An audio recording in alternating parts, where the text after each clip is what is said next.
Hi everyone. Welcome to St. Paul's Reading Reflections. Today we are going to be looking at a gospel reading. It is from the Gospel of Mark, and the reading is from the optional memorial today for Saint Jane Frances de Chantal, and I am not French, so I completely understand that I butchered that pronunciation. But our gospel today from Mark comes from chapter 3, and it's verses 31 through 35. And it is, the mother of Jesus and his brothers arrived. Standing outside, they sent word to him and called him. A crowd seated around him told him, "Your mother and your brothers and your sisters are outside asking for you." But he said to them in reply, "Who are my mother and my brothers?" And looking around at those seated in the circle, he said, "Here are my mother and my brothers. For whoever does the will of God is my brother and sister and mother." So the reason why I chose to do the optional reading today is, as Father Joe brought up in his homily a couple of weeks ago, I can't remember a time when we have felt more divided as a country, as a people. And I think we all know that the pandemic has a lot to do with that. So do different tensions, so do a bunch of other things that are going on. And I don't need to get into any of them and say any of them by name. But I think it all plays into it, and I think we all know that. The reason I chose this reading, though, is Jesus' words at the end of, "Whoever does God's will is my brother, my sisters, my mother." And I think that's something that we're beginning to lose. Not beginning. I think it's actually much further along than beginning. We have lost sight of that. We've othered so many people, and I think a lot of that comes from social media, and I do appreciate that I'm connecting to you via social media. But social media makes it so easy for us to say, that person over there, I disagree with them, and that means they're evil. They're wrong. And it comes because we don't identify people as people first anymore. And more than not identifying them as people, we don't identify them as well-intentioned people.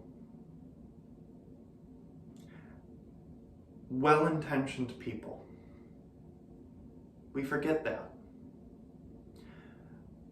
When I was growing up, my best friend's mom, Carolyn, was a big influence on all of us in our friends group.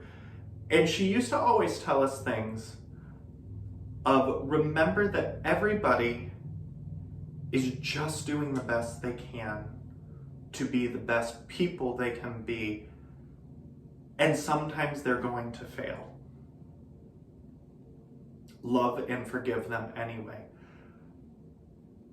And I think that needs to be repeated over and over again, because we don't see each other as people. We say, if you disagree with me, you are not a person. You are wrong, you are this, you are that, and it is all over the place. But at the end of the day, all of us want the same things. All of us want to do the right thing. We may not always agree on what that is. But we need to give each other the benefit of the doubt on intentions. Intentions matter. We all want our world to be a better place. We all want to see a brighter tomorrow. We all want to see a more perfect future.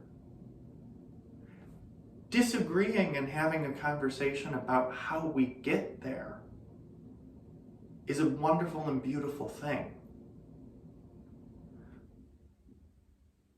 But when we just believe that everyone else's intentions are not pure, we get into a place where we've made everyone an other.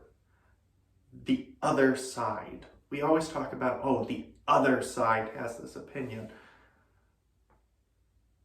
Instead of talking about the opinions, maybe we should talk about our shared goals. Our shared goals as humanity, our shared goals to do the will of God on earth, to bring people together, to have a pure, unadulterated love for each other. It's a very, very, very difficult thing because we are human. We're not perfect. And we sometimes think if we just yell at them enough, it's going to break the walls down and they'll see we're right. I think it's because we're starting the argument in the wrong place. Instead of criticizing methods, say, well, what is your goal? Why do you want that? Okay, this is how I think we get there. How do you think we get there? And if we can begin to focus on our shared common goals, I think we'll see more commonality and that we are all brothers and sisters in Christ. God bless you all. Enjoy this bright, beautiful day and know that we are all thinking and praying and loving you.